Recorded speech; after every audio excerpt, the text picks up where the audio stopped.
Hello, I'm Michael. I'm Sally, and this is Wrestle MSX.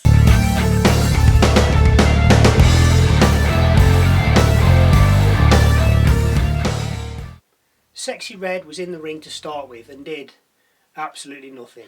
CM Punk then came out to open the show. The Bad Blood match has left him with a lot of questions, and he just doesn't know. He thanks the fans, thanks his peers, and then finally thanks the people who don't like him at all. You're welcome. He wraps up by saying he's going home to see his wife and then salutes the crowd. As he turns to go backstage, Seth Rollins' music hits. The two men stare at one another before Seth smiles and heads to the ring.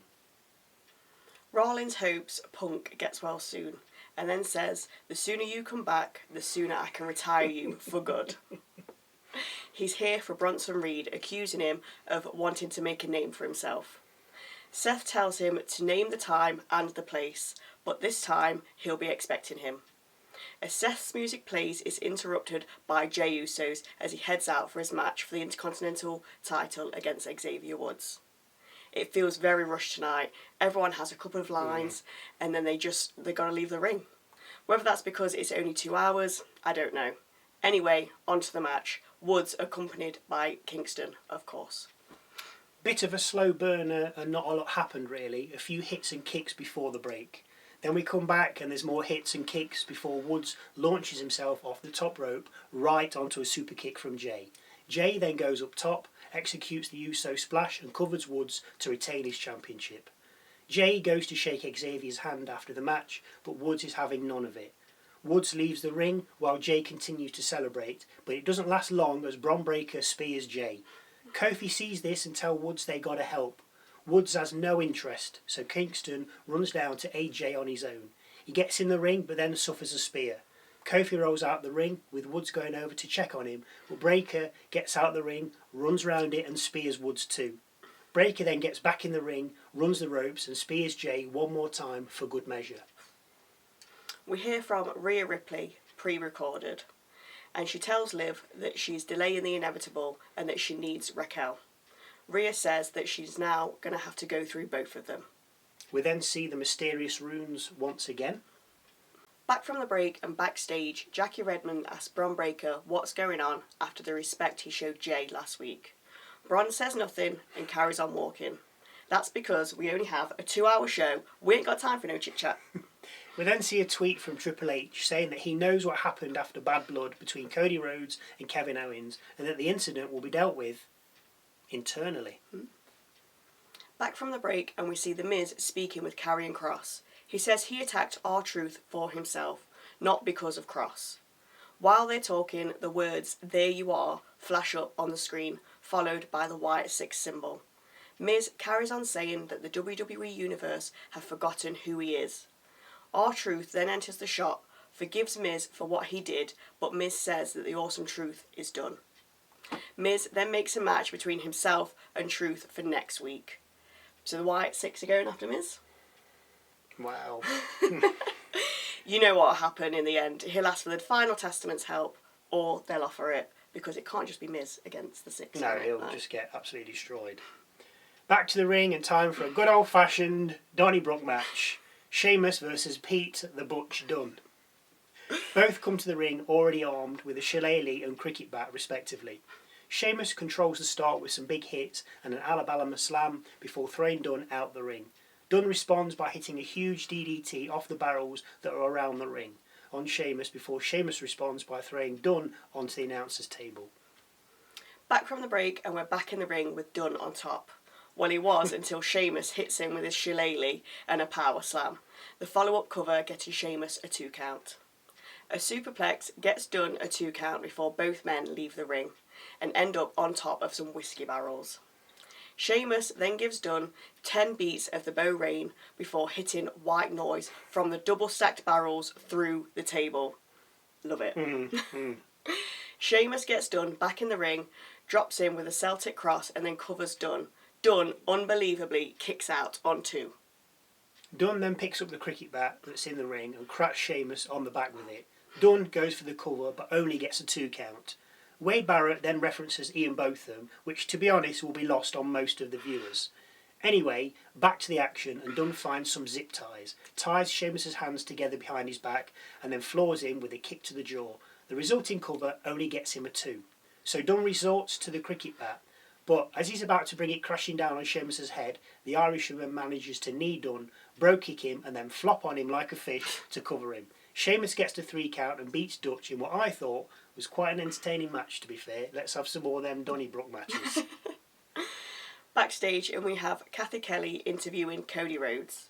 Rhodes tells her that he's not there to speculate on what happened at Bad Blood. He's just there to see what it takes to become the first Crown Jewel champion. As he heads off, he bumps into Sami Zayn. Zayn says that Rhodes will be facing him at Crown Jewel, and that if he wants to talk about what happened at Bad Blood, he's happy to. Rhodes declines and then wishes him good luck in his Gunther match. Overconfident Sami Zayn. Very. We then see a car pull up in the parking lot, and it's an interview Jackie Redmond had earlier with Liv Morgan. Raquel Rodriguez gets out the driver's seat and opens the back door to allow Liv and Dom out. Redmond asks Liv if she cares to comment on the match from Bad Blood. Liv replies that she has the belt, Daddy Dom, the Judgment Day, and now Raquel Rodriguez. Redmond then asks Rodriguez if she's a member of the Judgment Day. Liv interrupts and says that they're moving on from Rhea Ripley before Dom says, "Let's get out of here." They all get back in the car and drive off. Rodriguez, now seemingly Judgment Day's chauffeur and silent bodyguard. Back from the break, and we see Ethan Page, NXT, complaining to Adam Pearce about how one of his superstars, CM Punk, Always Punk. cost him his match. Pearce at the time was speaking to Ava, NXT general manager.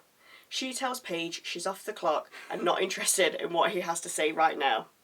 Sexy Red then interrupts and does nothing. Absolute waste of time, really. Ring action again as the Unholy Union team up with Pure Fusion Collective to go against Natalya, Zelina Vega, Lyra Valkyria, Kayden Carter and Katana Chance in a 10-woman tag match. I suppose this is one way to shoehorn all of your talent into a 2-hour show. Zoe Stark starts us off against Kayden Carter and drops her with a clothesline. The match then descends into chaos with all 10 women getting in the ring for a mass brawl. I thought this was going to be it. But back from the break, and we see a moonsault from Vega onto Stark with a cover broken on 2 by DeVille. The match again then descends into chaos, with each woman coming in individually to take out the previous woman who did her teammate wrong. We end up with Vega back in the ring with DeVille. Vega tags in Valkyria, who leg drops DeVille from the top rope, rolls her over and pins her for the win. We see a video package from Bianca Belair and Jade Cargill smack talking Damage Control before they meet on next week's Raw in a tag title match. Before we move on to the last match of the night, Gunther versus Sami Zayn for the World Heavyweight Championship.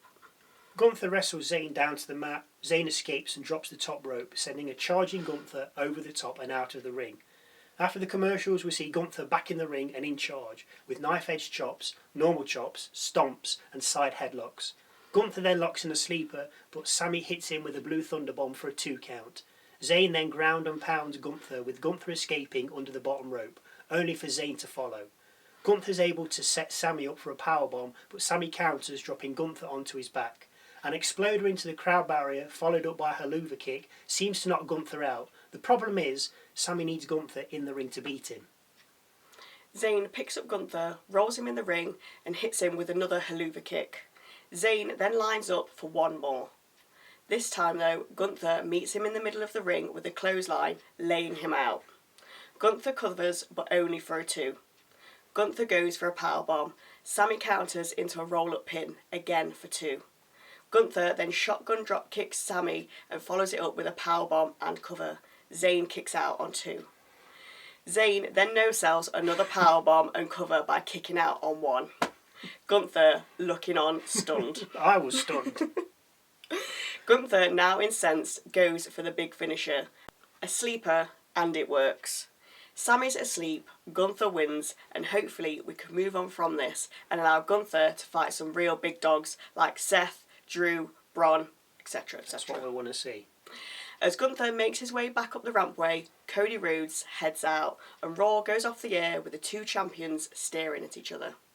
Felt a little bit rushed, I feel, especially with somebody coming out and then literally finishing what they had to say, and then the music of the next person coming out. Yeah. But, you know, we still got the storylines out. didn't we, really? Some housekeeping now. I don't think I mentioned that I'm still predictions champion after Bad Blood, so well done me. On a final note, Nia Jax trying to Hurricane Rana on Bayley at Bad Blood. Good for her. Oh, I yeah, say. yeah. It's good to see people doing different things and trying new moves that's not just their usual arsenal. Now, although it wasn't clean, it doesn't matter. It was the fact that she tried to do it. Yeah, I like it. I mean, Keep it up, Nia, definitely. Yeah, I mean, people have scoffed at it, but okay, it didn't pay off, but she tried it. That's what you want to see. You don't want the same old. Love it. Carry on. Anyway, thank you for watching. See you Saturday for SmackDown.